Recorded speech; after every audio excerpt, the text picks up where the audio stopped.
Hello students, कैसे हैं आप सभी लोग। तो हमने 500 क्वेश्चन की सीरीज स्टार्ट कर दी थी एनडीए फिजिक्स के लिए। तो चलिए शुरू करते हैं। आज का पहला क्वेश्चन ये रहा आपके सामने। क्वेश्चन है the mirror used as rear view mirror in vehicles. तो व्हीकल में कौन सा मिरर यूज होता है रियर व्यू के लिए। तो रियर व्यू के लिए हमारे पास कौन सा मिरर यूज होता है, वो है हमारे पास कॉनकेव मिरर। अब कॉनकेव मिरर ही क्यों यूज होता है, तो कॉनकेव मिरर ऐसा बनता है हमारे पास,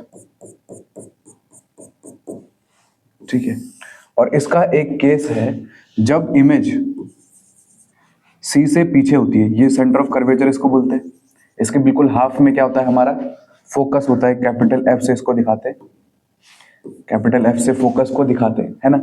और अगर हमारी अगर हमारा ऑब्जेक्ट कहां पर हो, सी से पीछे हो, तो इमेज कहां पे बनती है, इमेज बनती है ऐसे, पहले प्रिंसिपल एक्सिस के पैरेलल और जाएगी फोकस से, और दूसरे रे हम गुजारेंगे फोकस से और वो जाएगी कहां से, प्रिंसिपल एक्सिस के पैरेलल। आई होप आपने ये पढ़ा होगा, ठीक है।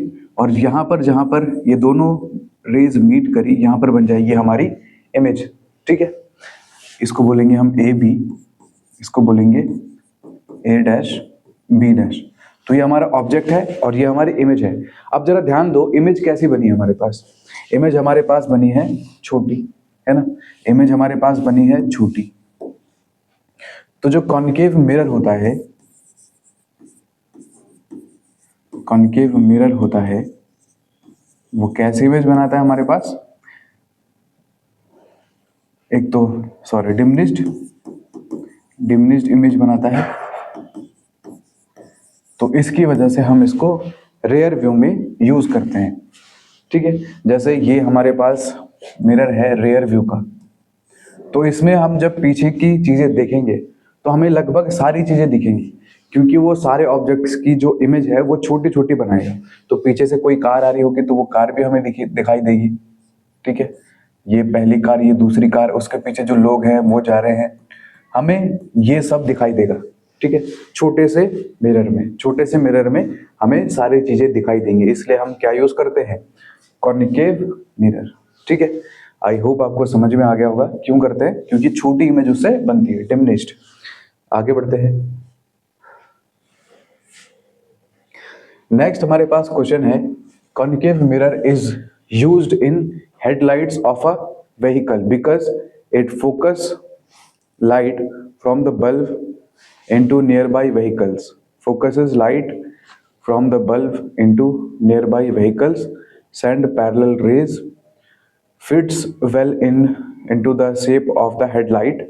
Is cheaper than other mirror. अब देखो, ये हम क्यों यूज करते हैं। जैसे ये हमारे पास फिर से कॉनकेव मिरर है, तो इस तरफ हम सिल्वर पॉलिश करेंगे, और अगर यहाँ पे बल्ब लगा है, ठीक है, मान लेते हैं ये बल्ब है, तो बल्ब से जो लाइट्स आएंगी वो ऐसे आएंगी, ठीक है। बल्ब से ऐसे लाइट्स आएंगी, ऐसे टकराएंगी, और टकराने के बाद मिरर से ये ऐसी आगे की तरफ चली जाएंगी,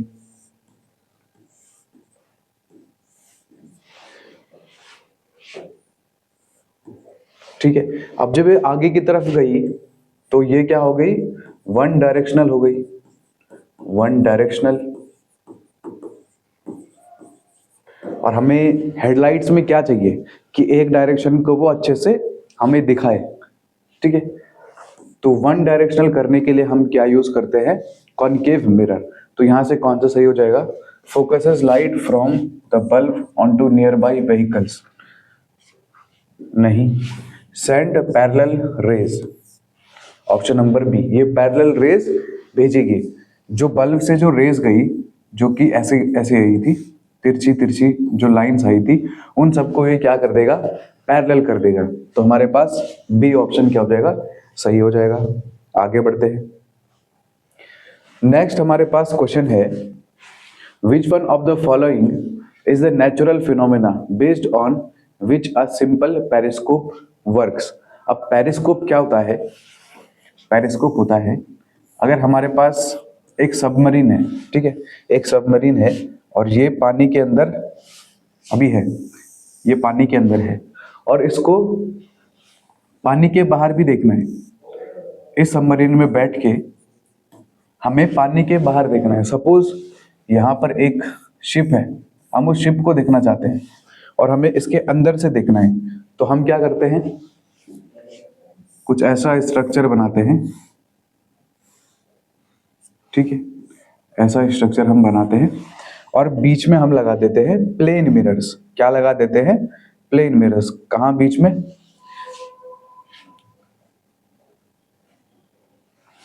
एक तो यहाँ हम लगाएंगे, ठीक है, प्लेन मिरर। दूसरा हम लगाएंगे यहाँ पे।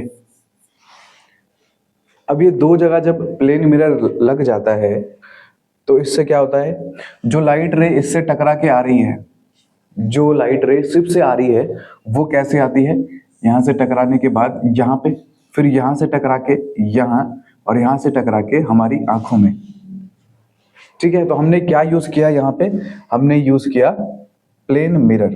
क्या यूज किया हमने यहाँ पे, ये प्लेन मिरर था, ये भी प्लेन मिरर था। तो ये सिंपल पेरिस्कोप का क्या है, एक स्ट्रक्चर है, और इसमें हम दो मिरर्स यूज करते हैं। कैसे मिरर? Plane mirror. तो हो क्या रहा है, reflection of light, reflection of light हो रहा है ना। तो इसका सही आंसर क्या हो जाएगा, रिफ्लेक्शन ऑफ लाइट, क्योंकि रिफ्लेक्शन की वजह से ही हम ऊपर वाली शिप को देख पा रहे हैं। ठीक है, आगे बढ़ते हैं। नेक्स्ट हमारे पास क्वेश्चन है, which one of the following statement about the refractive index of a material medium with respect to air is correct? अब देखो, refractive index of a medium with respect to air, अब इसको लिखने का तरीका है refractive index of medium with respect to air, इसको ऐसे लिखते हैं refractive index of medium with respect to air, ठीक है। तो ये होता क्या है फिर, इसका आंसर होता है एन एम अपॉन में N A, N M upon में एन ए, ठीक है। Refractive index of medium with respect to air, इसको लिखते कैसे हैं, N M upon N A. जैसे अगर मैं ग्लास का लिखूं, refractive index of glass with respect to air, तो ये लिखेंगे कैसे, refractive index of glass with respect to refractive index, sorry, upon refractive index of air, ठीक है। इसको ऐसा लिखा जाता है, ये वाली चीजें याद रखना है। और ये फॉर्मूला इसके बाद क्या बनता है, velocity in air upon velocity in glass, या वेलोसिटी या स्पीड, ठीक है। आई होप आपको ये फॉर्मूला याद होगा, ठीक है। Refractive index of glass with respect to air is equals to refractive index of glass upon refractive index of air equals to velocity of, देखो ये उल्टा हो गया, यहाँ पे जाके उल्टा हो गया, है ना। तो ये फॉर्मूला आपको याद होना चाहिए, इस पर न्यूमेरिकल्स आ सकते हैं।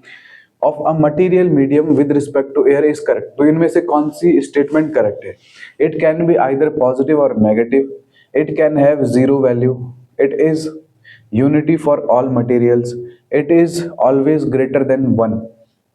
अब देखो, किसी भी मीडियम का रिफ्रैक्टिव इंडेक्स एयर से हमेशा ज्यादा होगा, है ना। किसी भी, ये मैं बोल सकता हूँ refractive index of any medium is always greater then refractive index of air, ये हम बोल सकते हैं, है ना, रिफ्रैक्टिव इंडेक्स। तो अगर हमें रिफ्रैक्टिव इंडेक्स ऑफ एयर पता चल जाए तो हम एक और स्टेटमेंट बोल सकते हैं, और यहाँ पर सरप्राइजिंगली हमें पता है रिफ्रैक्टिव इंडेक्स ऑफ एयर कितना होता है, 1। कितना होता है, 1। इसका मतलब refractive index of any medium is always greater than 1, ठीक है, इज ऑलवेज ग्रेटर देन 1। तो ये क्या आ जाएगा, इट ऑलवेज ग्रेटर देन 1। किसी भी मीडियम का रिफ्रैक्टिव इंडेक्स 1 से हमेशा ज्यादा होगा, ठीक है। आई होप आपको समझ में आ गया होगा। आगे बढ़ते हैं। अच्छा, अगर मैं यहाँ पर ये बोलूं रिफ्रैक्टिव इंडेक्स ऑफ वैक्यूम क्या होगा, तो तब क्या आपका आंसर होगा, तो तब आपका आंसर होना चाहिए 0, ठीक है। रिफ्रैक्टिव इंडेक्स ऑफ वैक्यूम होता है 0, ये बात याद रखना। आगे बढ़ते हैं। नेक्स्ट हमारे पास क्वेश्चन है, the focal length of a convex lens is 50 centimetre which of the following is it's power. अच्छा, हमें पावर निकालनी है और हमें फोकल लेंथ गिवन है, तो पावर का फॉर्मूला होता है 1/f, और f को हमें लिखना है इन मीटर्स में, इन मीटर। ठीक है, अब जरा निकालते हैं पावर। 1/, अब फोकल लेंथ कितना दिया है 50 सेंटीमीटर, 50 सेंटीमीटर को चेंज करेंगे तो 0.5 है ना, फिर ऊपर नीचे 10 से मल्टीप्लाई कर दो तो ये 10 हो जाएगा, ये 5, तो ये आ जाएगा 2 डायोप्टर, 2 डायोप्टर। आंसर क्या आ जाएगा 2 डायोप्टर। अब देखो, तो हमारा आंसर हो जाएगा ऑप्शन नंबर ए, 2 डायोप्टर। अब देखो यहाँ पर प्लस भी लिखा है, प्लस का क्या मतलब है? प्लस का मतलब है कि ये है कॉन्वेक्स लेंस। मैंने कल भी ये बात बताई थी पर अभी भी बता रहा हूँ, focal length of convex lens is always positive. Focal length of convex lens, lens बोल रहा हूं मैं, focal length of convex lens is, lens भी लिख लेते हैं, लेंस इज ऑलवेज पॉजिटिव, और focal length of concave lens is always negative. ठीक है, अब अगर तुम्हारे पास पावर नेगेटिव आ रही है, इसका मतलब कॉन्केव लेंस चल रहा है। ठीक है, इसका मतलब कॉन्केव लेंस के बारे में बात हो रही है। चिच्छी, लेंस की स्पेलिंग गलत लिख दी मैंने, कॉन्केव लेंस। ठीक है, ये चीजें आप याद रखना, अगर पावर माइनस में आ रही है तो इसका मतलब कॉन्केव लेंस है। जब हम आई टेस्ट भी कराते हैं तो ज्यादातर लोगों को कॉन्केव लेंस का नंबर चढ़ता है ना, बहुत कम लोगों को कॉन्वेक्स लेंस का चढ़ता है। कॉन्वेक्स लेंस का तब चढ़ता है जब हमें सामने की चीजें नहीं दिखाई देती है, और कॉन्केव का तब चढ़ता है जब हमें दूर की चीजें नहीं दिखाई देती, और ज्यादातर लोगों को कॉन्वेक्स लेंस का ही चश्मा चढ़ता है। जैसे कोई बोल दे कि मेरा है, मतलब कोई बोलता मेरा 2 नंबर आ गया है या फिर 1 नंबर आ गया है, इसका मतलब ये किसकी बात हो रही है? पावर की बात हो रही है। 1 डायोप्टर, वो भी माइनस में, -1 डायोप्टर, -2 डायोप्टर, -0.75 डायोप्टर, -0.25 डायोप्टर। तो ये सारी जो पावर्स है ये किसकी आ रही है? कॉन्केव लेंस की। ठीक है, और कॉन्वेक्स लेंस की क्या होती है? प्लस, सारी प्लस आएंगे, +1, +2, +3। ठीक है, कॉन्वेक्स लेंस बहुत कम लोगों को लगता है, बुढ़ापे में ज्यादातर ये कॉन्वेक्स लेंस वाला ही लगता है। ठीक है, आगे बढ़ते हैं। नेक्स्ट हमारे पास क्वेश्चन है, द रिफ्रैक्टिव इंडेक्सेस होना चाहिए था of 2 mediums are denoted by n1 and n2 and the velocities of light in these 2 mediums are respectively v1 and v2 if n2 upon n1 is equals to 1.5 which one of the following statement is correct। तो ठीक है, मैंने यहाँ पर बोला था कि ये फॉर्मूला याद होना चाहिए आपको, कौन सा वाला? रिफ्रैक्टिव इंडेक्स, एक minute, the refractive index of 2 mediums are denoted by, ठीक है, n1 है और दूसरा हमारे पास है n2 है। 2 मीडियम्स का रिफ्रैक्टिव इंडेक्स, एक n1 है और एक हमारा n2 है। ठीक है, and the velocities of light in these 2 mediums are respectively, और इसमें है v1 और इसमें है v2, इसमें है v1, इसमें है v2। ठीक है, अब बोला है अगर हम v2 नहीं v2 नहीं n2 अपॉन में n1 कर दें, n2 अपॉन में n1 कर दे तो हमारे पास आंसर क्या आता है? 1.5। आंसर क्या आता है? 1.5। तो बताओ वेलोसिटीज में क्या रिलेशन आएगा, है ना? तो n2 अपॉन में n1, अब हमें फॉर्मूला याद होना चाहिए, n2 अपॉन में n1 इक्वल्स टू क्या होता है? v1 अपॉन में v2। रिफ्रैक्टिव इंडेक्सेस और वेलोसिटी ऑफ लाइट ये एक दूसरे के इनवर्सली होते हैं, तो ये n2 अगर यहाँ पर है तो इसका इनवर्सली आना चाहिए v2, यहाँ पर n1 है तो इसका इनवर्स आना चाहिए यहाँ पे v1, ऐसे भी याद रख सकते हो। ठीक है, अब बोला है ये है 1.5, तो अगर n2 अपॉन में n1 1.5 है तो v1 अपॉन में v2 क्या हो जाएगा? 1.5, और v1 equals to 1.5 into v2, 1.5 into v2,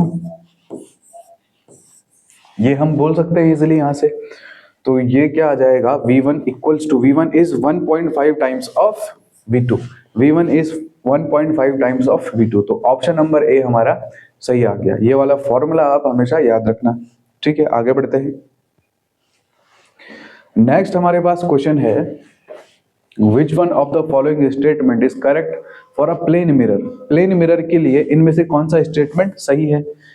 it's focal length is zero, क्या फोकल लेंथ जीरो होती है क्या प्लेन मिरर की? नहीं। देखो हमारे पास ये प्लेन मिरर है ना, ये हमारे पास प्लेन मिरर है। अगर ये हल्का सा स्फेरिकल होता तो हम यहाँ से क्या बना देते, एक स्फेयर बना देते। स्फेयर बनाने के बाद इसकी रेडियस ऑफ कर्वेचर बना देते, और रेडियस ऑफ कर्वेचर का हाफ हमारे पास क्या हो जाए, फोकल लेंथ हो जाता है ना। रेडियस का हाफ ही तो क्या होता है, फोकल लेंथ होता है, ठीक है। पर ये है सीधा, बिल्कुल ये है सीधा। अब देखो जितना जितना मैं इसको सीधा करता रहूंगा, जितना मैं इसको सीधा करता रहूंगा उतना बड़ा सर्कल बनता रहेगा। जैसे मैंने इसको हल्का सा सीधा कर दिया ये, तो अब हमारे पास जो सर्कल बनेगा या फिर जो हमारे पास स्फेयर बनेगा उसकी रेडियस बहुत बड़ी होगी, और अगर रेडियस बहुत बड़ी तो फोकल लेंथ भी बहुत बड़ी। इसको और सीधा कर दूं, तो इसको थोड़ा और सीधा कर दूं, ये और सीधा कर दिया, और सीधा कर दिया तो हमारे पास और बड़ा स्फेयर बनेगा, और बड़ी रेडियस ऑफ कर्वेचर होगी, और बड़ा फोकल लेंथ होगा, ठीक है। और अगर हमने और सीधा कर दिया, इसको बिल्कुल सीधा ही कर दिया, और ऐसे करते करते जब हम इसको बिल्कुल सीधा कर देंगे उस टाइम पर जो हमारे पास स्फेयर बनेगा उसकी रेडियस होगी इनफाइनिटी, ठीक है, इनफाइनाइट होगी। इस टाइम पर जो रेडियस होगी हमारे पास वो होगी इनफाइनाइट, ठीक है। और फोकल लेंथ क्या होगी, r/2, और r कितना है, इन्फिनिटी। इन्फिनिटी बाई 2 कितना होता है, इन्फिनिटी। तो फोकल लेंथ इन्फिनिटी होती है, ये याद रखना। प्लेन मिरर की फोकल लेंथ होती है इन्फिनिटी। रेडियस ऑफ कर्वेचर भी क्या होगा, इन्फिनिटी, ठीक है, इजी। तो जीरो तो नहीं हो सकता है। दूसरा है the size of the image of an object placed in front of the mirror is slightly less than that of the object. अब ये बोल रहा है जैसे ये मिरर है, मिरर में अगर इमेज बनती है, ये हमने इस तरफ ऑब्जेक्ट रखा तो स्लाइटली लेस बनेगा, मतलब हाइट इसकी छोटी सी कम हो जाएगी, पर ऐसा नहीं होता है, ठीक है। प्लेन मिरर में जितनी हाइट ऑब्जेक्ट की होती है उतनी हाइट इमेज की होती है, जितना दूर ऑब्जेक्ट रखा जाता है उतनी ही दूर इमेज बनती है, ठीक है। तो ये वाला भी गलत, ये भी नहीं है सही answer. The image is virtual, erect and laterally inverted. हाँ, तो ये बात बिल्कुल ही सही है। इमेज वर्चुअल बनती है, इरेक्ट सीधी बनती है, लेटरली इन्वर्टेड। लेटरली इन्वर्टेड मतलब लेफ्ट का राइट दिखता है और राइट का लेफ्ट दिखता है, ठीक है। It's focal length is 200 centimetre. तो फोकल लेंथ कितनी होनी चाहिए, इन्फिनिटी। तो 200 सेंटीमीटर भी गलत, ठीक है। तो ऑप्शन नंबर सी हमारा क्या हो जाएगा, करेक्ट हो जाएगा, ठीक है। आगे बढ़ते हैं। नेक्स्ट हमारे पास क्वेश्चन है, N object is placed in front of a convex mirror, convex mirror, which one of the following statement is correct, ठीक है। तो ये स्टेटमेंट वाले क्वेश्चंस ऑप्टिक्स से बहुत ज्यादा आते हैं, ठीक है। It will never form an inverted image, inverted image, it will never form an inverted image. और कॉन्वेक्स मिरर में, कॉन्वेक्स मिरर में हमेशा कैसी इमेज बनती है, virtual and erect, virtual and erect. हमारे पास कॉन्वेक्स मिरर के दो केसेस हैं, ठीक है, और दोनों केसेस में जो हमारी इमेज बनती है वो वर्चुअल और इरेक्ट होती है। तो ये it will never form an inverted image, which one of the following statement is correct. तो ये करेक्ट तो नहीं है, ठीक है। नेक्स्ट हमारे पास है the image moves towards the focus when the object moves towards the mirror. The image moves towards the focus when object moves towards the mirror. जैसे जैसे हम मिरर की तरफ बढ़ेंगे वैसे वैसे, sorry, the image moves towards the focus, image focus की तरफ शिफ्ट होने लगती है जब object move towards the mirror, जब ऑब्जेक्ट मिरर की तरफ जाने लगता है, ठीक है। समझ में आया क्या आपको? तो ये हमने प्रिंसिपल एक्सिस बना दी, यहाँ पर हम मान लेते हैं C, यहाँ पर हम मान लेते हैं F, ठीक है। और ये कौन सा मिरर है, अभी मैं कॉनकेव मिरर ये बना रहा हूँ, ठीक है। अब कॉनकेव मिरर में क्यों बना रहा हूँ, क्योंकि ऐसा सिर्फ कॉनकेव मिरर के साथ ही होता है। जैसे अगर हमने ऑब्जेक्ट यहाँ रखा तो इमेज बनती है यहाँ पे, अगर हमने ऑब्जेक्ट C पर रखा तो इमेज भी बनती है C पे, अगर हमने C से आगे बनाया तो इमेज चली जाती है पीछे, ठीक है, और थोड़ी सी बड़ी हो जाती है। जब हम इमेज को रखते हैं फोकस पे तो इमेज बन जाती है इन्फिनिटी, बहुत बड़ी बन जाती है, ठीक है। बहुत बड़ी इमेज यहाँ पर हमें मिलती है इन्फिनिटी। जब फोकस से आगे जाते हैं तो हमें एक वर्चुअल इमेज मिलती है। तो ये तो केसेस थे कॉन्वेक्स मिरर के, सॉरी कॉनकेव मिरर के।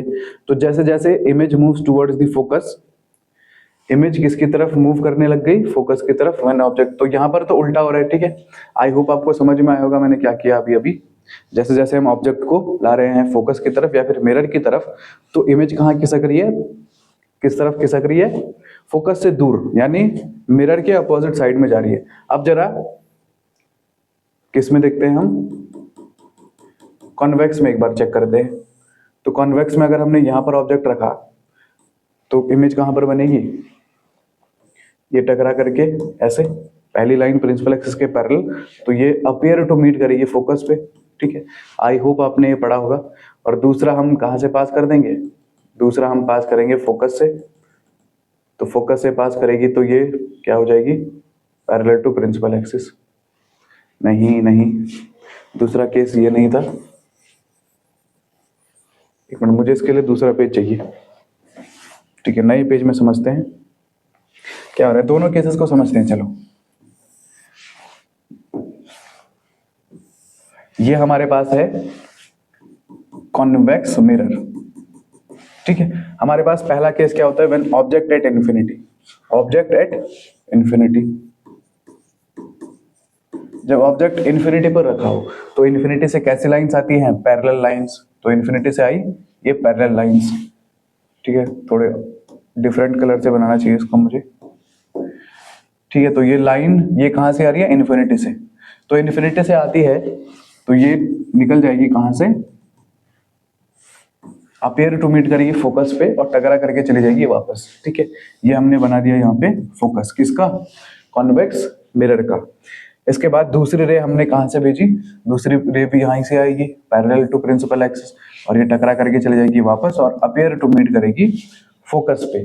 तो यहाँ पर जो इमेज बनती है वो कहां पर बनती है, फोकस पे, फोकस पे इमेज बनती है। और हमें इमेज दिखाई भी नहीं दे रही है, इसका मतलब पॉइंट साइज इमेज बनती है, पॉइंट साइज यहाँ पर हमें इमेज मिलती है। इसके बाद सेकंड केस क्या होता है, ऑब्जेक्ट एट एनी पॉइंट। अगर ऑब्जेक्ट एट एनी पॉइंट हो, जैसे ये तो सिर्फ इन्फिनिटी पर था, अब हम देखेंगे ऑब्जेक्ट एट एनी पॉइंट। ये पहला केस है। दूसरा केस क्या थे, सॉरी दूसरा केस क्या था हमारे पास, ऑब्जेक्ट एट एनी पॉइंट, किसी भी पॉइंट पर हम ऑब्जेक्ट हमारे पास हो सकता है। तो ये रहा हमारा कॉन्वेक्स लेंस, सॉरी मिरर, और यहां पर हमने रख दिया ऑब्जेक्ट। तो ये C हो जाएगा, ये हमारा F हो जाएगा। ये तो इस तरफ लेंगे ना, इस तरफ थोड़ी बनाएंगे इनको। ठीक है, तो पहली रे हमने डाली parallel to principal axis, parallel to principal axis, और ये चली जाएगी टकरा करके वापस और अपीयर टू मीट कहाँ करेगी, फोकस पे। दूसरे रे हम ले जाएंगे, अब हाँ दूसरे रे हम ले जाते हैं कहाँ से, सेंटर ऑफ कर्वेचर से। मतलब ये आएगी तो ऐसे, पर अपीयर टू मीट कहाँ पर करेगी, सेंटर ऑफ कर्वेचर पे। और सेंटर ऑफ कर्वेचर पे अगर अपीयर टू मीट करती है तो ये रे जैसी टकरा के आई थी बिल्कुल उसी लाइन में वापस पीछे चली जाएगी। तो ये रेस कहाँ पर मीट करी, इस वाले पॉइंट पर मीट करी, और यहाँ पर बन जाएगी हमारे पास इमेज। और कैसी इमेज बनेगी, ये वर्चुअल इमेज बनेगी और छोटी इमेज बनेगी। ठीक है, तो जैसे जैसे हम आगे बढ़ेंगे इमेज का साइज छोटा छोटा होता जाएगा, और ये छोटा होता जाएगा, नहीं एक मिनट, ये अगर हम देखो, अगर हम ऑब्जेक्ट को इस साइड में लाते रहेंगे, अगर हम ऑब्जेक्ट को इस साइड में लाते रहेंगे तो क्या होगा, इमेज इस तरफ खिसकने लगेगी। ठीक है, आई होप समझ में आ रहा होगा आपको, क्योंकि जब हमने इन्फिनिटी पर ले गए थे, जब हम इन्फिनिटी पर ऑब्जेक्ट को ले गए थे, बिल्कुल इन्फिनिटी पर ऑब्जेक्ट को ले गए थे, तो इमेज कहां पर बनी थी, फोकस पे। इमेज कहां पर बनी थी, फोकस पे। और हम इन्फिनिटी से थोड़ा आगे लेके आए तो इमेज बनी फोकस से थोड़ा सा आगे। तो अगर हम ऐसे ही ऑब्जेक्ट को आगे की तरफ खिसकाते रहे तो इमेज कहां किस तरफ बनने लगेगी, मिरर की तरफ, है ना, मिरर की तरफ खिसकने लगेगी इमेज। अब आपको समझ में आ गया होगा आई होप। और अब जरा ये स्टेटमेंट पढ़ते हैं। ठीक है, सेकंड वाला, the image moves towards the focus. ठीक है, image moves towards the focus when the object moves towards the mirror.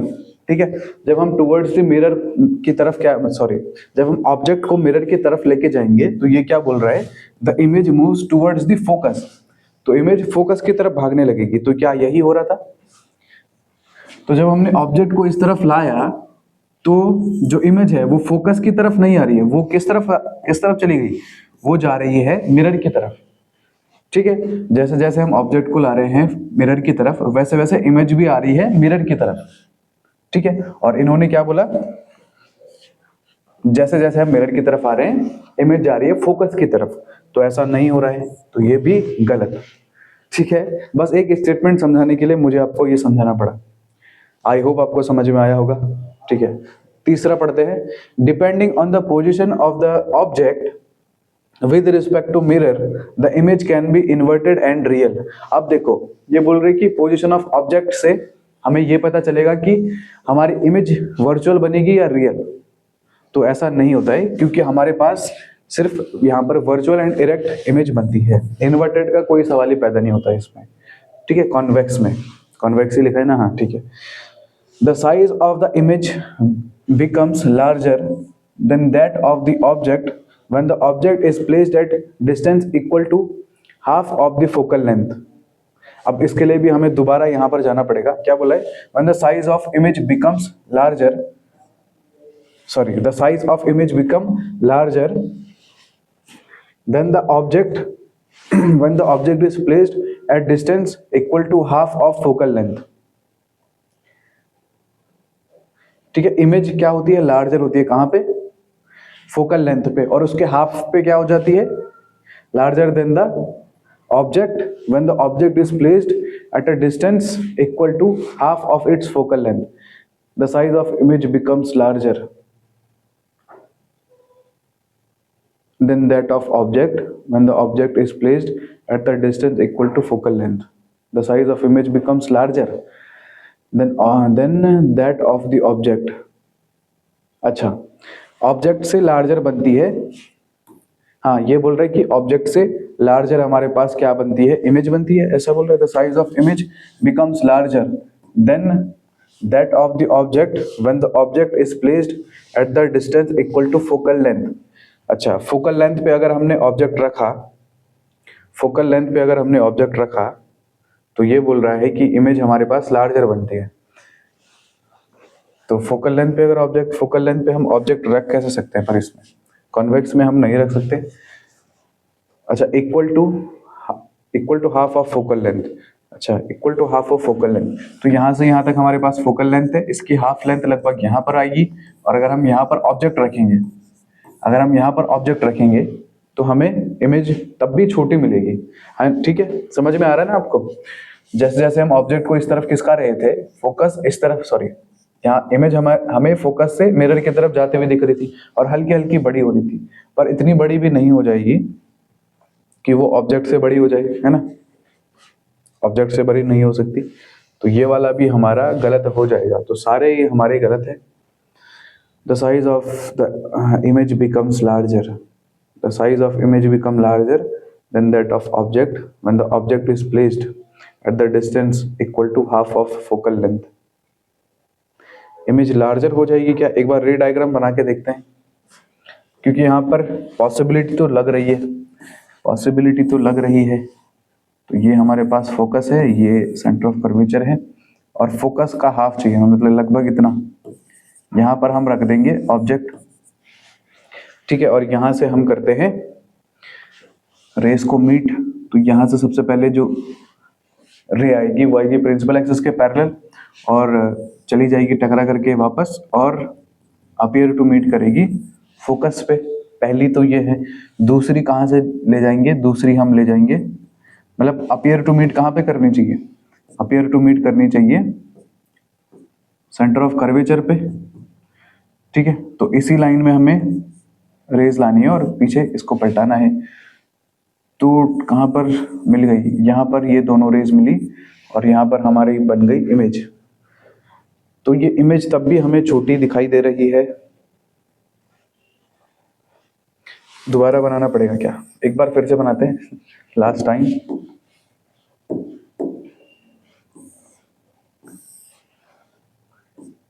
ठीक है, ये हमारा ऑब्जेक्ट है, और फोकल लेंथ लगभग इसके डबल होने चाहिए, तो इतना इतना इतना फिर इतना। ठीक है, अभी थोड़ा मैंने बड़ा सा बनाया ताकि समझ में आ जाए। तो फोकल लेंथ यहाँ पर है, और फोकल लेंथ यहाँ से यहाँ तक है तो इसका डबल हो जाएगा सेंटर ऑफ कर्वेचर सी यहाँ पर बना गया। ठीक है, अब जरा हम रेस को मीट करते हैं। तो सबसे पहली रे यहाँ से जाएगी और ये फोकस पे मीट करेगी। ठीक है, फोकस पे मीट करेगी तो मैं इसको अलग कलर से दिखा देता हूँ, है ना, ये कलर ठीक रहेगा। फोकस पे मीट करेगी, ठीक है, अपीयर टू मीट करेगी फोकस पे और यहाँ से ये टकरा करके चली जाएगी वापस। ठीक है, दूसरी रे अपीयर टू मीट करेगी कहाँ पे, अपीयर टू मीट करेगी सेंटर ऑफ कर्वेचर पे। सेंटर ऑफ कर्वेचर पे हमें मीट करानी है। ठीक है, सेंटर ऑफ कर्वेचर पे मीट करानी है और इसी लाइन पे हमारे पास दूसरी रे आ जाएगी और ये टकरा करके वापस। ठीक है, तो ऐसा कुछ डायग्राम हमें मिलेगा और यहाँ पर ये दोनों रेज मीट कर रही हैं और यहाँ पर हमारी इमेज बन गई। तो ठीक है, यहाँ पर हमारे मतलब तब भी हमारे पास अगर हम ऑब्जेक्ट को फोकल लेंथ के हाफ डिस्टेंस पर रख रहे हैं तब भी हमें इमेज छोटी मिल रही है। ठीक है, तो यहाँ पर इसके सारे ऑप्शन गलत हैं, इसका मतलब लगभग सारे ऑप्शन मतलब चारों के चारों ऑप्शन इसमें गलत हैं। ठीक है, ये क्वेश्चन थोड़ा अलग था। आगे बढ़ते हैं। लार्जर नहीं होना चाहिए, स्मॉलर अगर होता ये तो ठीक है, इसको काट करके ठीक कर लो क्योंकि सही भी तो करना है ये। यहाँ पर हमें अगर स्मॉलर लिखे तो तब ये सही होगा। ठीक है, तो मैं यहाँ पर लिख देता हूँ स्मॉलर,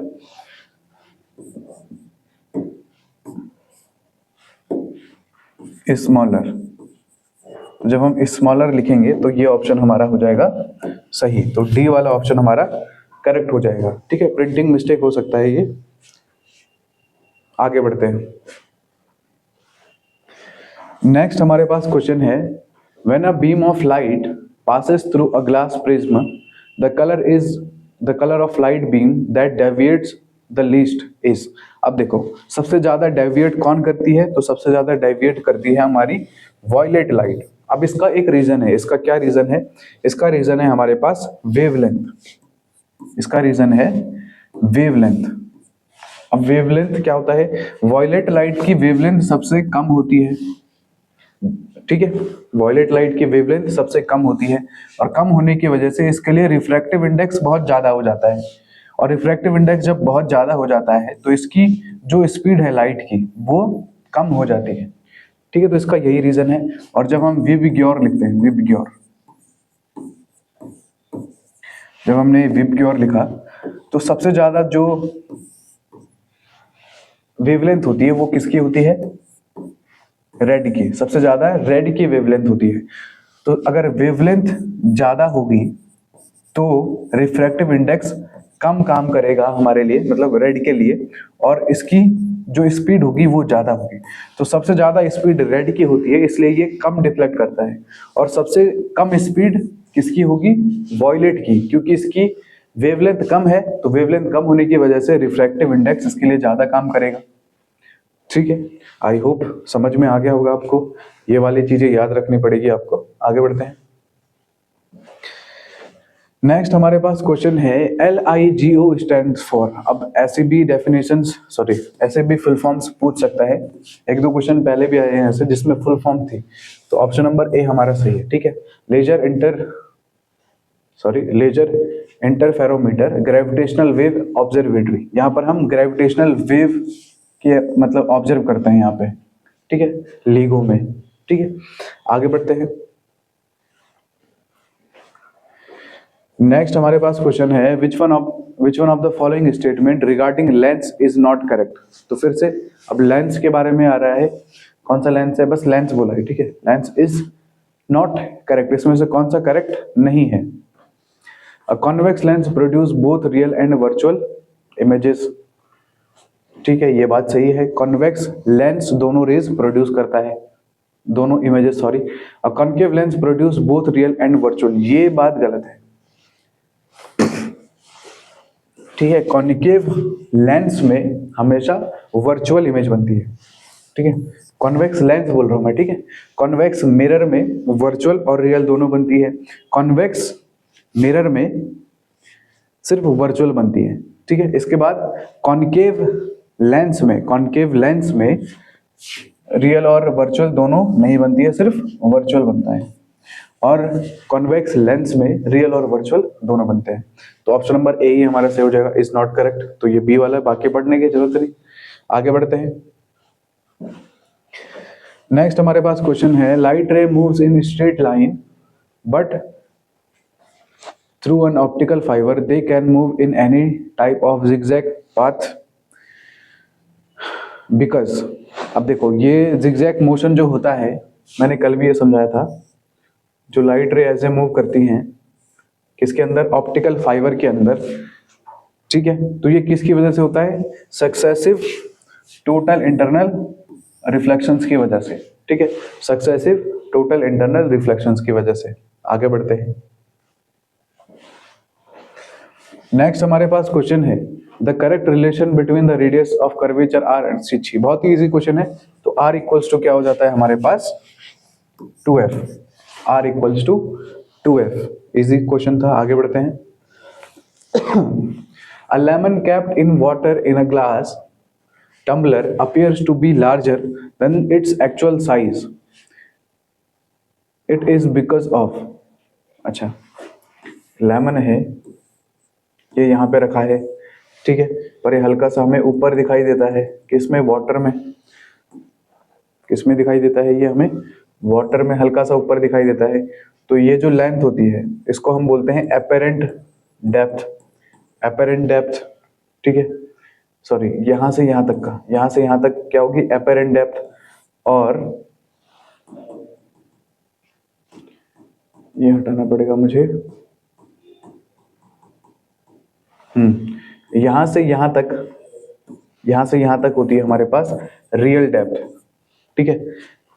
जो लेमन रखा है इसकी रियल डेप्थ यहां से यहां तक होती है, और एपेरेंट डेप्थ यहां से यहां तक होगी, एपेरेंट डेप्थ। तो ये रियल डेप्थ एपेरेंट डेप्थ का कॉन्सेप्ट है, और ये किसकी वजह से होता है, रिफ्रैक्शन ऑफ लाइट की वजह से। रिफ्रैक्शन ऑफ लाइट की वजह से। इसका फॉर्मूला भी याद रखना आपको चाहिए, n equals to real depth, sorry उल्टा लिख दिया, n equals to apparent depth upon में रियल डेप्थ, ठीक है। n क्या होता है हमारे पास, रिफ्रैक्टिव इंडेक्स, ठीक है। आगे बढ़ते हैं। नेक्स्ट हमारे पास दो दो क्वेश्चंस हैं। तो पहला क्वेश्चन है, light enters the I through a thin membrane called. अब जो लाइट हमारे आंखों में आती है वो एक मेम्ब्रेन के थ्रू आती है, उस मेम्ब्रेन को बोलते हैं कॉर्निया, ठीक है, उसको क्या बोलते हैं, कॉर्निया। और जब भी आई ट्रांसप्लांट के लिए, जब भी कोई मतलब आई डोनेट करता है, उसका कौन सा पार्ट डोनेट होता है, कॉर्निया, ठीक है, कॉर्निया डोनेट होता है। नेक्स्ट क्वेश्चन है, name the scientist who first use glass prism to obtain the spectrum of sunlight. तो यहाँ पर कौन था वो, सर आइजैक न्यूटन थे। सर आइजैक न्यूटन ने क्या किया था, वो डिस्पर्शन वाला जो फिनोमेना है वो इन्होंने ही किया था। आगे बढ़ते हैं। नेक्स्ट हमारे पास दो दो क्वेश्चन फिर से, the part of human I on which the image is formed. तो इमेज कहाँ पर बनती है, रेटिना। ये तो सुना होगा बहुत बार, बहुत इजी क्वेश्चन। रेटिना पर हमारी इमेजेस बनती हैं। The sun appear reddish during sunlight and sunset. The phenomena of optics which is responsible for this appearance of the sun is total internal reflection, reflection, scattering. तो ये किसकी वजह से होता है हमारे पास, ये होता है हमारे पास टोटल इंटरनल रिफ्लेक्शन की वजह से, ठीक है, टोटल इंटरनल रिफ्लेक्शन की वजह से। ये कैसे होता है, जब सन बिल्कुल यहाँ पर सॉरी, जब सन से जो रेज आती हैं तो वो यहाँ से टकरा करके, सॉरी टकराती नहीं है, यहाँ पर हमारे पास मीडियम होता है, रिफ्रैक्शन होता है, रिफ्रैक्शन की वजह से, एक मिनट सॉरी,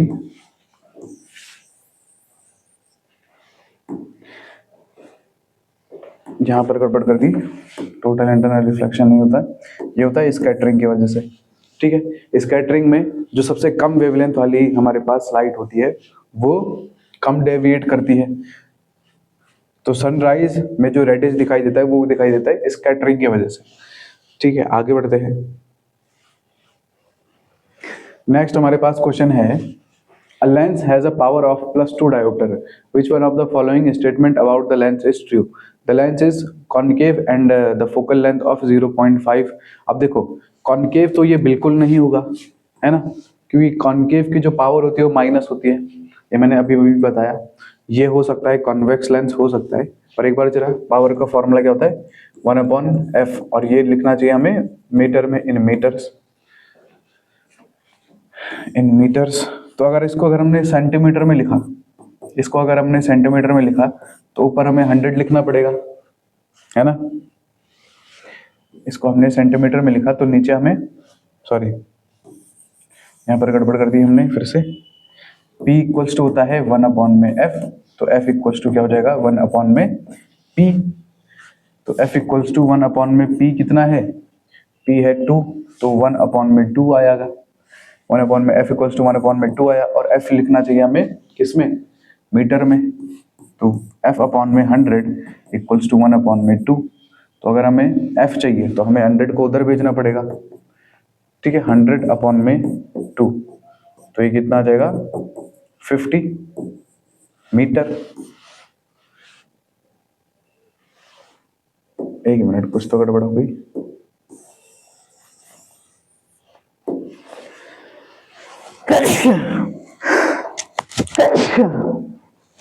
सॉरी, तो यहां से पावर इक्वल्स टू क्या आ जाएगा 1/2, सॉरी पावर नहीं, focus, focal length equals to क्या आ जाएगा 1/2। अब फोकल लेंथ को किस में होना चाहिए, इन मीटर्स में। तो पहले यहां से कितना आ जाएगा 1/2 कितना आ जाएगा हमारे पास 0.5 मीटर। अब ये फोकल लेंथ किस में आई, मीटर में, 0.5 मीटर। अब इसको अगर सेंटीमीटर में चेंज करेंगे, इसको अगर हमें सेंटीमीटर में चेंज करना है तो कितने से मल्टीप्लाई करना पड़ेगा, इंटू 100। तो इंटू 100 करेंगे तो कितना आएगा 550 सेंटीमीटर, ठीक है, 50 सेंटीमीटर आ रहा है। अच्छा ठीक है, हमारे पास लेंस ऑफ कॉन्वेक्स लेंस बोला है 0.5 मीटर, तो ये पहले ही आ चुका था। ऑप्शन नंबर सी हमारा क्या हो जाएगा, करेक्ट आंसर हो जाएगा, ठीक है, पहले भी ठीक ही हो रहा था। आगे बढ़ते हैं, नेक्स्ट हमारे पास फिर से 2 क्वेश्चन हैं। The refractive index of fused quartz is 1.6 and that of sapphire is 1.77. If v is the speed of light in quartz and vs is the sphere of light in sapphire, when which of the following relation is correct? अब देखो refractive index एक तो किसका है, quartz का, sorry refractive index of quartz का कितना है 1.46, और रिफ्रैक्टिव इंडेक्स ऑफ सफायर कितना है, सफायर का कितना है 1.77। तो रिफ्रैक्टिव इंडेक्स सबसे ज्यादा किसका है, सबसे ज्यादा है सफायर का, है ना। तो इसका ज्यादा है तो इसमें वेलोसिटी सबसे कम होगी, velocity of sapphire is less than velocity of quartz, ठीक है। यहां पर velocity of quartz is greater than the velocity of sapphire, ठीक है। आई होप आपको समझ में आ गया होगा। नेक्स्ट हमारे पास क्वेश्चन है, in case of concave mirror if an object is kept between principal and focus, principal axis and focus and pole P of the mirror, then which of the statement about the image is not correct? Concave mirror का case है, ठीक है, और object कहां पर placed है, if the object is kept between principal focus,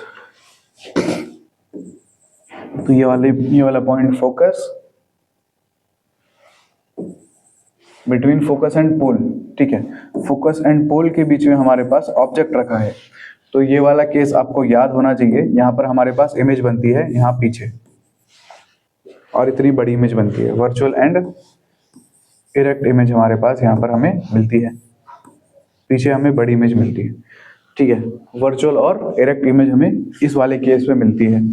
the image will be virtual, ये सही है, और बोला है नॉट करेक्ट, ठीक है। The image will be enlarge और मैग्नीफाइड, ये भी सही है। The image will be formed at infinity, तो ये वाला गलत है। The image will be erect, तो ऑप्शन नंबर सी हमारा यहाँ पर क्या हो जाएगा, करेक्ट आंसर हो जाएगा।